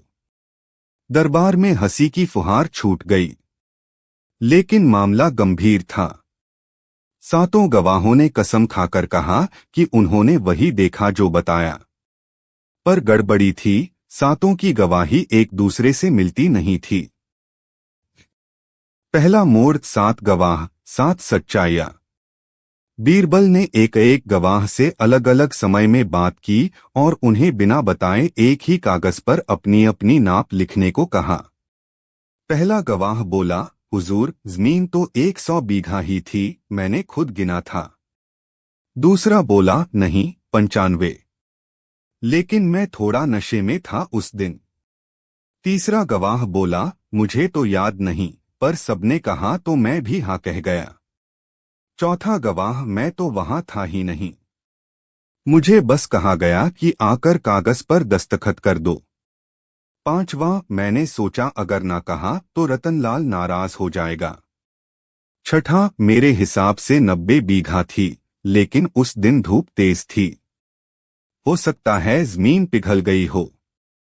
सातवां गवाह, मैं सिर्फ सबकी बात दोहरा रहा था, मुझे नापना आता ही नहीं। बीरबल ने मुस्कुराते हुए कागज अकबर को दिखाया। 7 गवाह, 7 गवाही और एक भी नतीजा नहीं। अकबर ने सिर पकड़ लिया, इतने रंग बिरंगे झूठ मैंने कभी नहीं देखे। दूसरा मोड़, बीरबल का नाप प्रतियोगिता। बीरबल ने कहा, हुजूर, मैं एक प्रस्ताव रखता हूं। इन सातों गवाहों को आज एक काम दें, हम इनसे कुछ नापने को कहें। अगर ये उसमें भी गड़बड़ करते हैं तो समझिए नाप ही इनकी कमजोरी है।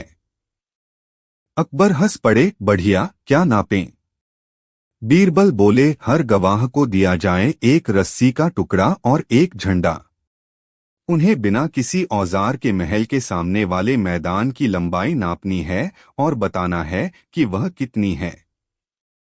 गवाहों ने रस्सी पकड़ी, मैदान की ओर चले और लौटे 7 जवाब फिर अलग।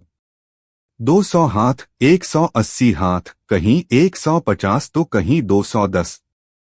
बीरबल ने पूछा, क्या तुम सबने एक ही मैदान नापा था? गवाह बोले, लगता तो वही था। दरबार में ठहाके गूंज उठे। तीसरा मोड़, बीरबल का व्यंग्यात्मक चुटकी। बीरबल ने अकबर से कहा, जहां पनाह, अब तो यह सिद्ध हो गया कि इन सातों की नाप पर विश्वास करना वैसा ही है जैसे बिना डोरी के पतंग उड़ाना। अकबर बोले, तो अब क्या किया जाए? बीरबल बोले, इन सातों को दरबार का राजकीय भ्रम संवेदक घोषित किया जाए। जो किसी भी चीज को देखकर खुद भ्रमित हो जाए और दूसरों को भी भ्रमित कर दें। अकबर हंसे, ये तो पुरस्कार हो गया।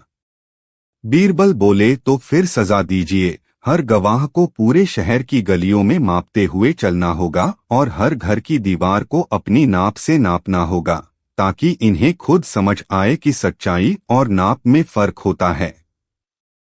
अकबर ने कहा, और रतनलाल? बीरबल मुस्कुराकर बोले, रतनलाल को भी हुक्म दीजिए कि अगली बार जमीन खरीदे तो गवाहों से नहीं, जमींदार से नाप ले, वरना हर बार नाप की लड़ाई लड़नी पड़ेगी।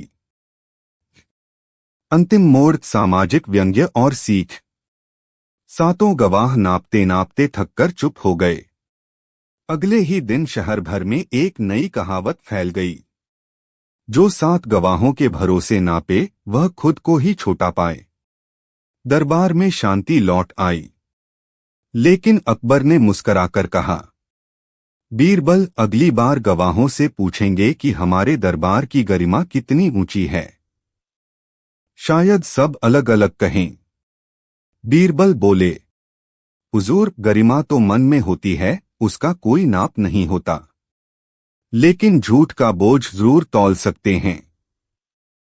सीख, सच्चाई की कोई नाप नहीं होती, लेकिन झूठ हर बार अपने वजन से गिर जाता है। अगली नई कहानी, बीरबल और जूते पहनकर आई आत्मा। शहंशाह अकबर के दरबार में उस दिन एक अजीबोगरीब फरियादी आया। उसके हाथ में एक जोड़ी पुराने फटे हुए जूते थे और चेहरा ऐसा जैसे रात भर सोया न हो। दरबारियों ने उसे हंसी में उड़ा दिया, पर शहंशाह ने आदेश दिया, जो भी आता है उसका मामला सुना जाएगा। बीरबल अपनी जगह पर बैठे मुस्करा रहे थे। उन्हें अंदाजा हो गया था कि मामला अनोखा है। कहो, तुम्हारा नाम? शहंशाह ने पूछा। हुजूर, नाम है हरिप्रसाद। पेशे से मैं एक बढ़ी हूं, लेकिन जो बात लेकर आया हूं वो लकड़ी से नहीं, आत्मा से जुड़ी है। आत्मा? दरबारी फिर हंसे। जी, आत्मा। और ये रहे उसके जूते। हरिप्रसाद ने जूते आगे बढ़ाए। बीरबल ने उत्सुकता से पूछा, क्या आत्मा को जूते पहनने की जरूरत पड़ती है? हरिप्रसाद ने सिर हिलाया, जब वो आत्मा इंसान की तरह चलकर मेरे घर आई हो तब पड़ती है। अब पूरे दरबार में सन्नाटा था। पहला मोड़, आत्मा और जूते। हरिप्रसाद ने कहानी सुनाई। पिछली पूर्णिमा की रात थी। मैं अकेला अपने घर में था। रात के तीसरे पहर किसी के चलने की आवाज आई। मैंने दरवाजा खोला तो सामने कोई नहीं था, लेकिन एक जोड़ी जूतों के निशान जरूर थे, जो मेरे बरामदे से होते हुए अंदर कमरे तक चले गए थे। कमरे में जाकर देखा तो वही जूते, और वो भी किसी ने ऐसे रखे थे जैसे अभी पहनकर उतारे हों। तुम्हें कैसे पता कि वो किसी आत्मा के थे? क्योंकि मैंने देखा जूते तो चले आए पर कोई पैरों वाला दिखा ही नहीं। और उसके बाद बीरबल ने पूछा। अगली रात फिर वही हुआ और फिर हर रात। अब ये जूते मेरी नींद, मेरी शांति सब चुरा ले गए हैं। मैंने तांत्रिक, पुजारी, साधु संत सब बुला देख लिए पर कुछ नहीं हुआ। अंत में किसी ने कहा, शहंशाह के दरबार में बीरबल ही तुम्हारी आत्मा का हिसाब कर सकता है। दरबार में अब कोई हंस नहीं रहा था। दूसरा मोड़, बीरबल की पहली चाल। बीरबल ने कहा, इन जूतों को हम अपने पास रखेंगे। अब हमें इनका इतिहास जानना होगा। हरिप्रसाद चला गया और बीरबल ने उन जूतों की जांच शुरू की। जूतों के अंदर एक चिट्ठी निकली। चिट्ठी में सिर्फ एक लाइन लिखी थी, जिसने मुझे पहना उसे जूते ही मिले, अब दूसरों को भी पहनाना है। बीरबल मुस्कराए, ये आत्मा नहीं, किसी बहुत चालाक इंसान का काम लगता है। तीसरा मोड़, आत्मा का दूसरा शिकार। 3 दिन बाद महल के रसोइये ने आकर शिकायत की, हुजूर, मेरी रसोई में रात को कोई चलता है। हलचल होती है, बर्तन गिरते हैं, लेकिन कोई दिखता नहीं। और मैंने वही जूतों के निशान देखे हैं। अब दरबार में खलबली मच गई। ये तो लगता है जूते आत्मा की तरह घूम रहे हैं। बीरबल ने अकबर से कहा, हमें इन जूतों का पीछा करना होगा। शहंशाह ने पूछा, पर कैसे? हम एक योजना बनाएंगे और इन जूतों को जहां जाते हैं वहां जाने देंगे, बस उनकी निगरानी करेंगे। चौथा मोड़, निगरानी और रहस्य। बीरबल ने एक सैनिक को छिपा दिया जो रात भर इन जूतों का पीछा करे। रात को जूते हिले। सचमुच किसी ने उन्हें पहना और वो चल पड़े। सैनिक ने पीछा किया। जूतों ने उसे एक वीरान मकान की ओर ले जाया और वहां जाकर रुक गए, पर वहां कोई नहीं था। सैनिक ने अगली सुबह बीरबल को बताया। बीरबल उसी वीरान मकान में गए। वहां की दीवारें टूटी थीं, लेकिन एक खिड़की पर लोहे का मजबूत ताला लगा था, नया। बीरबल ने जमीन खोदवाई, वहां एक सुरंग जैसी चीज निकली। तो ये आत्मा जमीन के अंदर चलती है? अकबर ने मजाक किया। बीरबल ने कहा, नहीं हुजूर, ये इंसान है जो डर फैलाकर कुछ छुपा रहा है। पांचवा मोड़, बीरबल की चाल और गिरफ्त।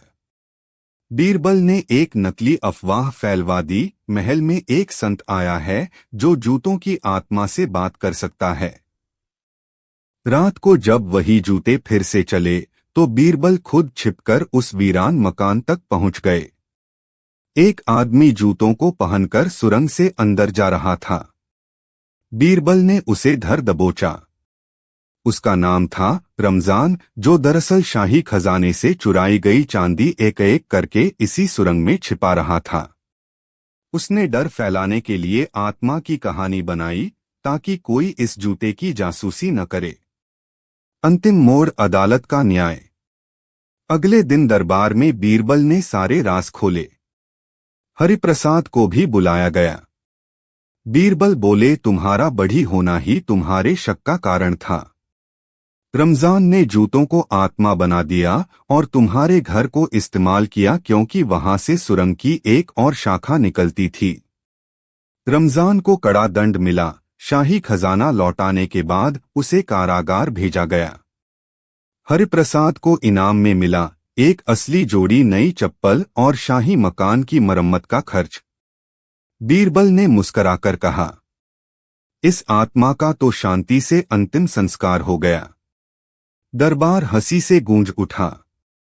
अगली कहानी, बीरबल और मछली पकड़ने वाला इतिहासकार। बादशाह अकबर का दरबार उस दिन सामान्य से कुछ ज्यादा ही शांत था। बीरबल अपनी सामान्य हाजिर जवाबी में मग्न थे और दरबारीगण भी अपेक्षाकृत गंभीर मुद्रा में बैठे थे। इतने में महल के द्वारपाल ने घोषणा की, हुजूर, एक अजीब आदमी मिलने आया है। अपने आप को इतिहास का मछुआरा कहता है। अकबर की भौहें तन गईं। इतिहास का मछुआरा, ये क्या नया तमाशा है? बीरबल मुस्कराए, जहांपनाह, इतिहासकार तो सुने थे, मगर ये तो इतिहास पकड़ने आया है लगता है। लाओ बुलाओ उस अजूबे को, बादशाह ने हुक्म दिया। कुछ ही पलों में एक आदमी दरबार में प्रविष्ट हुआ। फटी हुई पगड़ी, कांसे की बाल्टी, कमर में रस्सियां और हाथ में एक मोटा सा रजिस्टर। सलाम जहांपनाह, मैं नीरू दास हूं, इतिहास पकड़ने वाला। लोगों को कहानियां चाहिए, मुझे सबूत। अकबर चौंक गए। कहानी चाहिए तो पुरालेख पढ़ो, सबूत चाहिए तो किले खुदवाओ। दरबार में तुम क्या करने आए हो? नीरू दास ने आत्मविश्वास से कहा, जहांपनाह, मैं आपके पूर्वजों की कहानियां मछलियों की तरह पकड़ कर लाता हूं, जिनमें झूठ के कांटे नहीं होते। बीरबल ने हंसते हुए पूछा, तो आज कौन सी मछली पकड़ने आए हो? नीरू दास ने मुस्कराते हुए कहा, मैं एक प्रतियोगिता करवाना चाहता हूं। एक शाही प्रतियोगिता, जिसमें दरबार के सबसे होशियार आदमी को ये साबित करना होगा कि इतिहास केवल किताबों में नहीं, व्यवहार में मिलता है। बादशाह की आंखों में उत्सुकता झलकी। और तुम ये प्रतियोगिता कैसे करवाओगे? नीरू दास ने कहा, 3 चरण होंगे जहांपनाह। तीनों में बीरबल को अपनी बुद्धिमत्ता से उन घटनाओं को जी कर दिखाना होगा जो इतिहास की किताबों में वर्णित हैं। अगर वो सफल रहे तो मैं उन्हें इतिहास का उत्तराधिकारी मानूंगा। असफल हुए तो उन्हें मेरी तरह बाल्टी लेकर शहर भर में घूमना पड़ेगा और सबूत ढूंढने होंगे। अकबर ने ताली बजाई। शानदार, बीरबल स्वीकार है। बीरबल ने मुस्कुराकर कहा, इतिहास के मछुआरे के साथ एक नाव की सैर क्यों न की जाए? प्रथम चरण, जली हुई सच्चाई। नीरू दास ने पहला प्रश्न रखा। बीरबल, इतिहास में लिखा है कि सम्राट हर्षवर्धन ने कभी अपनी दरबार की बहस में जानबूझकर अपनी हार मानी थी ताकि एक विद्वान साधु की बुद्धि को सम्मान मिल सके। आपसे मैं उसी का पुनः अभिनय चाहता हूं।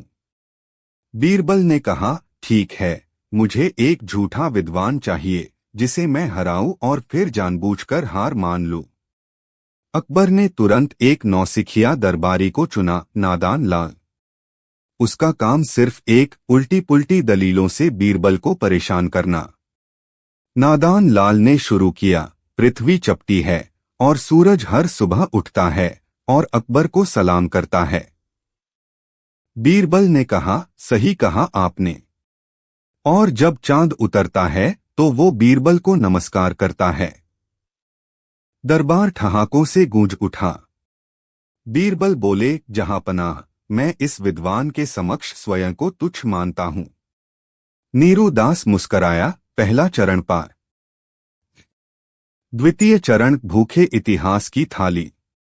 नीरू दास ने कहा, दूसरे चरण में बीरबल को साबित करना होगा कि इतिहास केवल राजाओं के महलों में नहीं, आम आदमी की रसोई में भी लिखा जाता है। अकबर ने आदेश दिया कि बीरबल को बिना कोई ऐलान किए शहर की किसी सामान्य रसोई में भेजा जाए और वहां का कोई ऐसा ऐतिहासिक संवाद वापस लाए जो कभी किताबों में नहीं लिखा गया। बीरबल अगले दिन भेष बदलकर दिल्ली के पुराने हिस्से में पहुंचे। वहां उन्होंने एक गरीब बुनकर के घर खाना मांगा। बुजुर्ग महिला ने उन्हें बाजरे की रोटी और गुड़ दिया और कहा, बेटा, हमारे समय में बादशाह लोग रोटियां नहीं खाते थे, वे रोटियां बनवाते थे। आजकल तो हमें खुद अपनी भूख से इतिहास लिखना पड़ता है। बीरबल ने ये संवाद याद रखा और दरबार में आकर सुनाया। नीरू दास के चेहरे पर सम्मान झलकने लगा। यहाँ इतिहास थाली में परोसा गया है। चरण 2 पार। तृतीय चरण, शून्य का इतिहास। नीरू दास ने अंतिम चुनौती पेश की, अगर बीरबल इस देश की सबसे बड़ी खोज शून्य का अस्तित्व बिना गणित के सिद्ध कर दें तो मैं उन्हें मान लूंगा। मगर शब्दों से नहीं, कर्म से सिद्ध करना होगा। बीरबल ने 2 दिन का समय मांगा। तीसरे दिन दरबार में एक बड़ा सा काला घेरेदार पर्दा लगा दिया गया था। सब दरबारी आश्चर्य में थे। बीरबल ने सबको आमंत्रित किया और बोले, यह जो पर्दा है, इसके पीछे कुछ नहीं है, बिल्कुल कुछ नहीं, और वही कुछ नहीं इस देश की सबसे बड़ी खोज है। बीरबल ने पर्दा हटाया। पीछे कुछ भी नहीं था, खाली मंच, शून्यता। बीरबल बोले, जहां कुछ नहीं हो वही तो शून्य है, और यह भारत की सबसे मौलिक देन है, दुनिया को शून्य देना। दरबार तालियों से गूंज उठा। नीरू दास ने अपनी बाल्टी जमीन पर रख दी और मुस्कुराकर कहा, अब मुझे मछलियां पकड़ने की जरूरत नहीं। बीरबल ने इतिहास को जीवित कर दिया है। अकबर ने घोषणा की, बीरबल अब केवल हमारे वजीर नहीं, इतिहास के संरक्षक भी हैं। और नीरू दास, तुम हमारे शाही इतिहासन्वेषक नियुक्त किए जाते हो। दरबार में उत्सव शुरू हुआ और बीरबल धीरे से नीरू दास से बोले, इतिहास पकड़ने के लिए बाल्टी नहीं, बुद्धि चाहिए, और आपने दोनों ला दी। नीरू दास हंसे और आपने मछली पकड़ी बिना कांटे के। अगली नई कहानी, बीरबल और बत्तख पालने की सजा। शहंशाह अकबर के मिजाज कुछ दिनों से अजीब से हो गए थे। हर रोज सुबह उठते ही किसी न किसी नई फरमान की घोषणा करते, और दरबारी, खासकर वे जो बीरबल से जलते थे, उस पर वाहवाही करने लगते।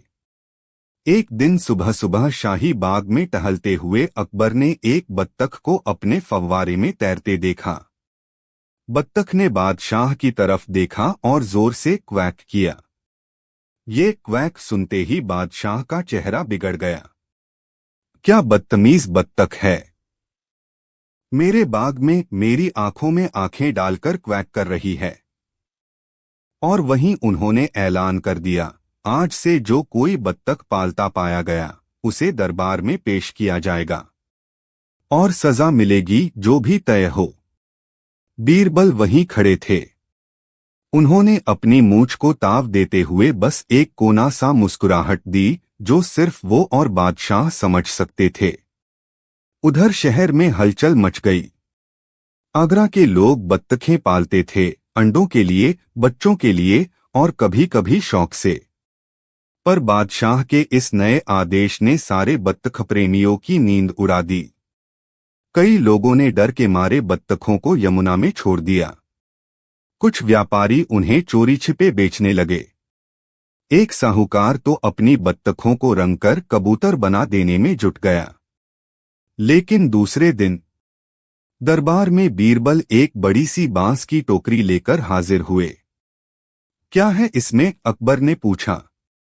जहां पनाह, कुछ साक्ष्य। बीरबल ने मुस्कुराते हुए टोकरी का ढक्कन हटाया। 3 सफेद चर्बी से चमकती बत्तखें क्वैक क्वैक कर रही थीं। बीरबल, अकबर बोले, तुम्हें शर्म नहीं आती? तुम्ही ने मेरा हुक्म सबसे पहले तोड़ा। हुजूर, आपका हुक्म था, जो बत्तख पालता हो उसे दरबार में लाया जाए। ये मेरी नहीं है, शहर के 3 अलग अलग हिस्सों से लाई गई हैं। मैं बस आज्ञा का पालन कर रहा हूं। अकबर मुस्कुराए, और ये बत्तखें क्या कहती हैं इस बारे में? बीरबल बोले, इनसे पूछिए, लेकिन ध्यान रहे ये भी प्रजा हैं। जवाब जरा सीधा नहीं देंगी। उधर कुछ दरबारी जिनकी बत्तखें जब्त हो चुकी थीं, बीरबल से जलन में खड़े खड़े थूक निगलते रहे। अकबर ने फिर पूछा, तो इन तीनों बत्तखों का क्या करना चाहिए? बीरबल ने झुककर कहा, हुजूर, अगर इन्होंने आपकी शान में क्वैक किया तो गुनाह बत्तखों का नहीं, उन्हें पालने वालों का है। ये जानवर हैं। अगर आपकी आंखों में आंखें डालकर बोल रही थीं, तो शायद आपकी आंखें बहुत साफ हैं। दरबार फिर ठहाकों से गूंज उठा। लेकिन अकबर ने गंभीर होते हुए कहा, एक गंभीर बात सोच रहा हूं। अगर इन बत्तखों को कोई इंसान की तरह ट्रेन कर रहा हो, उन्हें राज की बातें सुनाई जा रही हों? अगर ये जासूसी कर रही हो तो? बीरबल मुस्कुराए, तो फिर हमें सारे जासूसों को बत्तख बना देना चाहिए जहांपना। कोई शक नहीं करेगा। अकबर अपनी हंसी रोक न सके। उसके बाद बीरबल ने जो कहानी सुनाई उसने सबका ध्यान खींच लिया। जहांपनाह, कल मैंने देखा कि वजीर महोदय के महल की छत पर एक आदमी बत्तख को किताब पढ़ा रहा था। जब मैंने पूछा तो उसने कहा, यह बत्तख राजकाज में रुचि रखती है। मैंने पूछा क्यों, तो बोला क्योंकि वह हर बार बजट सुनते ही अंडा देना बंद कर देती है। अब दरबार हंसी से फट पड़ा। अकबर हंसते हंसते बोले, बीरबल, मुझे अब यकीन है कि तुम इन बत्तखों से भी ज्यादा चालाक हो। बीरबल ने झुककर कहा, जहांपनाह, ये बत्तखें मेरे मुकाबले बहुत चुप हैं। लेकिन तभी दरबार में एक अजीब घटना हुई। एक सैनिक दौड़ता हुआ आया और बोला, हुजूर, लाल किले के पास एक आदमी बत्तखों के साथ जुलूस निकाल रहा है। उसके हाथ में तख्ती है, हम बोलेंगे चाहे सजा मिले। अकबर चौंक गए, कौन है ये बत्तख प्रेमी? बीरबल ने धीरे से कहा, जहांपनाह, वही आदमी है जिसने आपके हुक्म के खिलाफ सबसे पहला विरोध जताया था, दरबारी हरकुमल। अकबर ने हरकुमल को दरबार में बुलाया। वह आया, बत्तखें भी साथ थीं। उसने कहा, जहांपनाह, बत्तखें सिर्फ पक्षी नहीं हैं, वे आजादी की आवाज हैं। एक बार मेरी बत्तख ने फुसफुसाकर कहा था कि बीरबल आपसे ज्यादा समझदार है। बीरबल मुस्कराए, मुझे यकीन है वो बत्तख अब बोलना भी छोड़ चुकी होगी। अकबर ने पूछा, और अब तुम्हें क्या चाहिए हरकुमल? उसने कहा, बस एक चीज हुजूर, अगर बत्तखें बोलें तो उन्हें गूंगा मत बनाइए। अकबर ने इशारा किया, हरकुमल को इनाम दो। वह सच्चा नागरिक है जिसने बत्तखों की आजादी के लिए आवाज उठाई। बीरबल झुके और बोले, जहांपनाह, अब ये तय कीजिए, सजा किसे मिलेगी, बत्तखों को या उन्हें जो उनकी भाषा समझते हैं?